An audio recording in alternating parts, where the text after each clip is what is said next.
Hello po, magandang gabi. Magandang umaga, no? Nasaan panig man tayo ng mundo. Ayan. Sana po ay maayos kayo sa habang nanonood kayo nitong ating ha. Reading for today, ibig sabihin walang sakit. Ayan. Meron tayo rito, Queen of Swords. Ayan. Palaban. Ayan. Aga ha. Sabihin, hindi papatalo. Oh, that's good. Napaka-stiff ng mukha niya. Oh, tingnan niyo naman. Talagang lalaban at lalaban. Eka nga Ayan. Sa lahat po ng may gusto ng ating private reading para bukas ha. Ayan, day off ko po bukas. Pwede po kayo magpa-schedule ngayon. Ayan, meron tayong ilan na mga nakaschedule. Kung sino pa pong may gusto, pwede pa po ha. And then, meron tayo rito 5 of Cups. Okay. Grief. Ayan, kalungkutan naman. And then, meron nag-flip. Dalawa ito. Meron tayong Page of Swords. At meron tayo ditong 6 of Wands. Okay. Natin. Okay. Ang dami naman. And then, meron tayo ditong Queen of Pentacles. And meron tayo ditong 10 of Cups. Okay. Ito natin. Dalawa na lang po. Ayun, nag-flip agad, oh. Meron tayo ditong 10 of Swords. Ayun. Ano pa kaya? Ano pa po kaya ang ating makukuha? Isa na lang po. Divine Universe. Isa na lang. Ayun na. Okay, meron tayong The Empress. Okay po. Ayan, definitely napakadaming naka-involve dito, no, nakatao. Yes, ang dami po. Ayan, ibig sabihin maraming tao ang or marami sa inyo ang meron pang hinihiling. Ayan. Kagaya ng ating Queen of Swords, medyo katapangan ang meron siya, no? So hinihingi niya siguro yung stability. Ayan. Whether ito ay emotional, ayan, maging stable ang kanyang emotions. Okay po. And meron din tayo rito 5 of Cups. Ito, merong kalungkutan pa sa kanyang puso, no? Siguro ang kanyang kahilingan ay sana maalis ang kalungkutan na yun. And then, meron tayo ditong Page of Swords, isang taong merong ipinaglalaban. Oh. Whether ito po ay isang relasyon, or ito man ay sa trabaho ninyo, no? Sabi rito, ipaglaban lang, ayan. At makukuha nyo rin yung para sa inyo, ha. Ito naman, yung sa 5 of Cups, manatili ang ating tawag dyan. Pananalig sa Panginoon, at malalampasan ng mga bagay na nakakalungkot po. Ayan. Meron ding humihingi ng success. Ayan. Kasi sumakses ka. Joke lang po ha. Ayan yung siguro yung pagiging maayos. Whether pipili man sa financial o sa love life. Yung talagang sabi niya, sana Lord, sa laban na to, maging victorious naman ako. Oh, 'di ba? And yung iba naman financial stability ang hinihingi. Ayan. Oh, tingnan niyo ha. Kanya-kanya tayo ng kahilingan sa buhay. At nakikita ko naman dito, sabi nga kung ano man ang iyong hinihingi na yan, ibibigay po ng Panginoon sa tamang oras at sa tamang pagkakataon at tamang panahon. Meron ditong mga sugatan, ayan, humihiling na ng panibagong buhay, ayaw na, ito mga pagod na, ayan. Meron ding humihingi ng anak, ayan, sa mga wala pang anak, mga may nagdanais, mabuntis, ayan po. So, ayun na nga po, kanya-kanya tayo. And sinabi naman ng baraha dito, ibibigay lahat yan sa oras ng tama at sa tawag dito, sa panahon na talagang alam ng Panginoon na kayo ay nararapat na, or kayang-kaya na po. So, siyempre dito, this is a promise, promise ng ating universe, the mind universe at ng ating Panginoon na makakamtan niyo po lahat yan. Ang dami, meron pa dito para sa pamilya, Siguro merong isang taong humihiling din sa inyo na mabuo pa ang pamilya or para sa kalusugan ng pamilya. No? Iba-iba, no? Iba-iba ang pinagdadaanan ng mga tao ngayon. Ang dami yung energy ngayon, ha? So, this is, no? About yung mga kahilingan natin or kagustuhan natin sa buhay. Oh, 'di ba? So, ayan po, kung isa man kayo sa mga nandito or meron kayong personal din na kagustuhan, ang sabi ng baraha, hingiin, ayan, ipagdasal, at makakamtan at makakamtan po yan, ha? Ulitin ko na naman, sa tamang oras at sa tamang panahon. Okay, and then meron tayo ditong Three of Pentacles in reverse, which is an earth sign. Okay? Sabi rito, group conflict. Kung nagtatrabaho ka na parang isang team kayo o isang grupo, expect mo na raw na magkakaroon ng conflict. Baka merong isang sasalungat sa mga plano ninyo, no? So, ingat-ingat po, ha? Kasi minsan yun yung pinagmumula ng hindi magandang sasamahan sa trabaho, ha? Or kung kayo naman ni estudyante, ganun din sa mga kagrupo, no? Siguro talaga naman kahit sa isang samahan, meron talagang isang kontra bida, 'di ba? Okay po. And then meron tayong the High Priestess, water sign, ayan. Cancer, Scorpio, and Pisces. Yung kanina ay earth sign, Taurus, Virgo, and Capricorn. O, tag-isa, ha. Okay, yung iba sa inyo rito talagang no?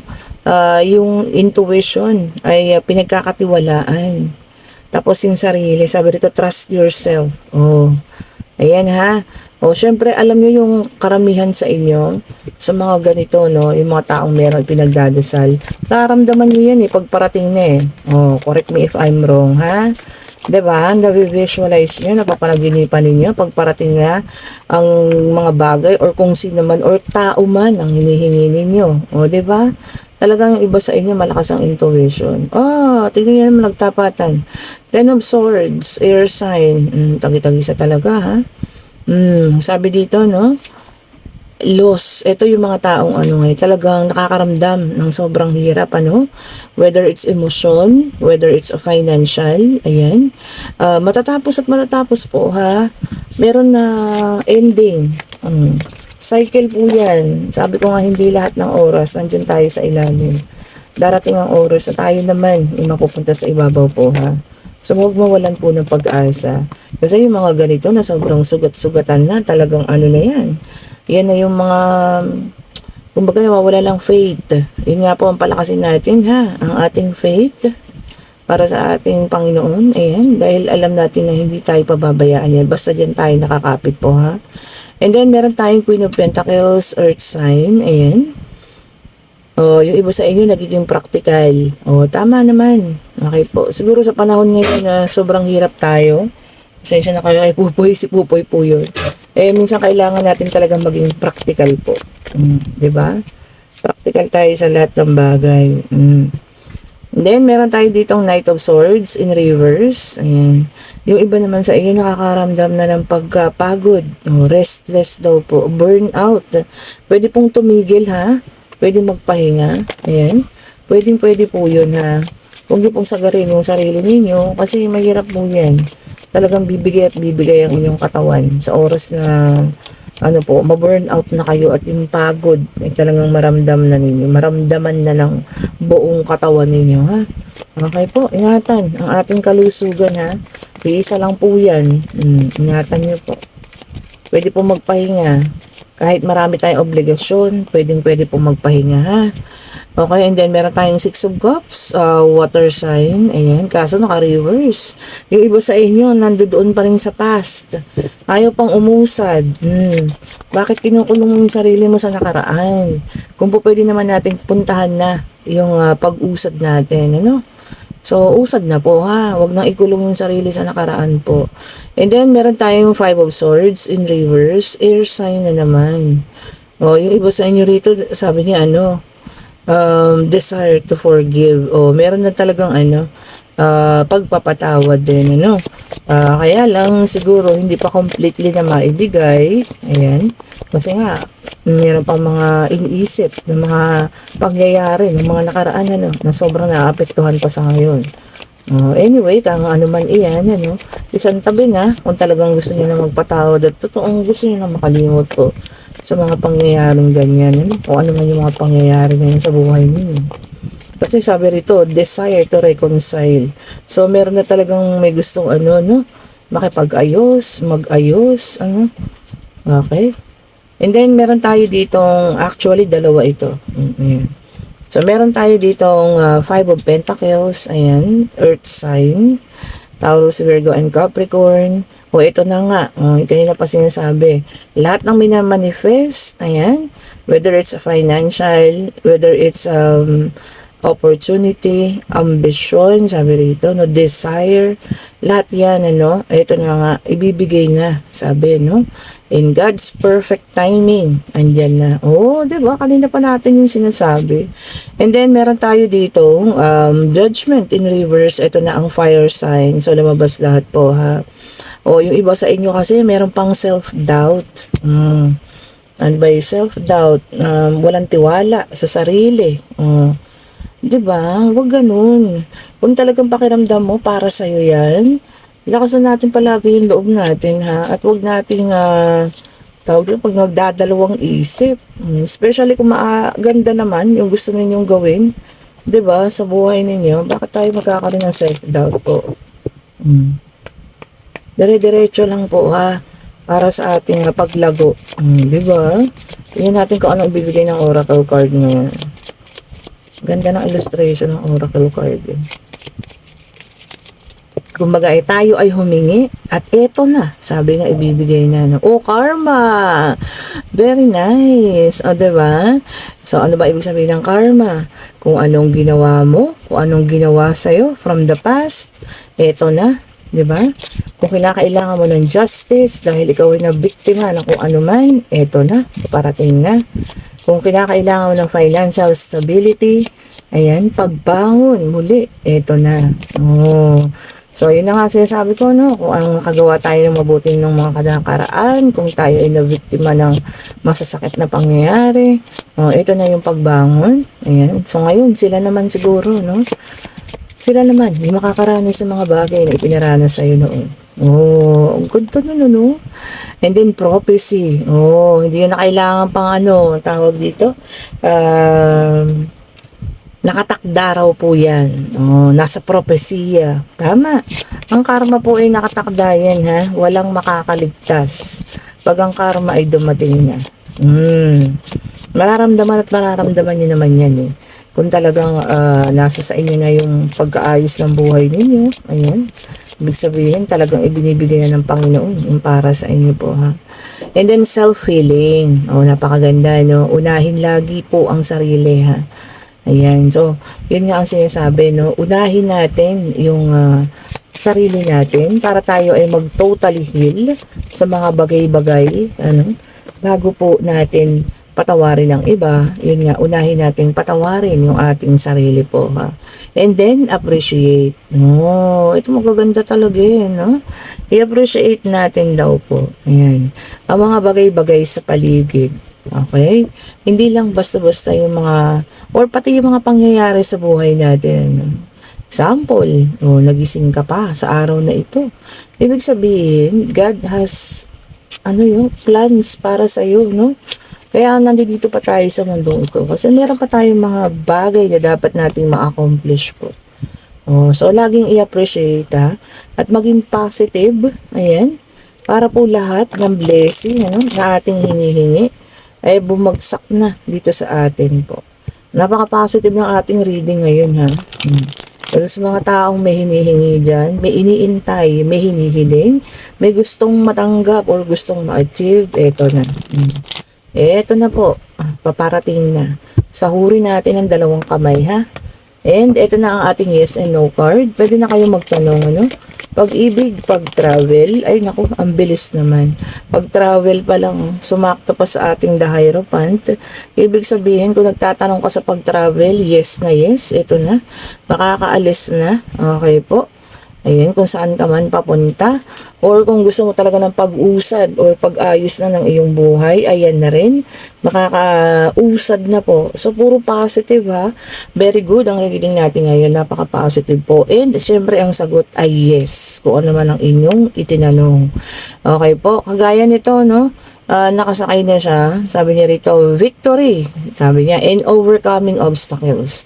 So, ibig sabihin, yung lahat ng hinihingi mo at yung pag-ayos man ng buhay man or financial, emotional, kung ano man yan, eto na po, no? Mo-overcome na po lahat ng obstacles o lahat ng mga bagay na nakaharang dito sa atin. Maaalis na yan. Success is coming. Eto na naman, sumakses ka eh. Alam niyo yun? Okay po. Basta with determination daw and willpower. So sa inyo talaga mag-uumpisa hard work and focus. Lahat ng bagay makukuha. Basta meron tayo nun ha. Okay po, napakaganda at positive ng ating reading ngayon. So madaming tao may pinagdadaanan, pero lahat naman po tayo may kanya-kanyang kahilingan. At eto na nga po, kung ano man po yan, nasa puso at isip mo, eto na, ibibigay na ng Panginoon. Sahurin natin ha, at ating ingatan po kapag ibinigay na sa atin. Okay po, at sa lahat po may gustong umorder ng ating mga bracelet, ayan, mga lucky charms, ayan po, at ng ating evil eye, ayan, kayo po ay mag-order na at i-click niyo yung link. Sa Saturday po ang ating pa-shipping ulit. So ayan, nag-ipon muna tayo ng mga orders para makasama na tayo sa pagpapashipping ha. Ayan, ito po ang Evil Eye set ha, sing-sing. Ayan, ang ganda oh. Ito ang ating necklace at syempre itong ating bracelet. Ayan, ang kamukha nung sa akin. O, tingnan nyo ha, non-tarnish po yan. Pati yung sing-sing ko. O, may ganito rin po tayong sing-sing ha, and meron din tayong money ring. So ayan po, kung gusto nyo yan, mga ating mga lucky charm, mag-order na kayo. I-click nyo po yung link, nandiyan dyan sa comment section. Ako lang po yung naglalagay dyan, walang iba. Click nyo lang, tap. Ayan, makakausap nyo po ako, no? Para sa mga orders po ninyo at kung gusto nyo magpa-schedule ng ating private reading para bukas po. Thank you so much for watching and kung nagugustuhan nyo ating mga videos, pa-like, pa-share, pa-subscribe, and hit the notification bell para lagi tayong updated sa mga bagong videos na nire-release po. Maraming salamat sa mga bagong subscribers, sa mga bumabalik, sa mga datihan na. Ayan, sa mga naunahan kong subscribers na nandiyan pa rin, maraming salamat po sa inyong lahat. Thank you so much for watching and today is ano ba ngayon? Thursday. Ayan, happy Thursday po sa lahat ha. Bye-bye po.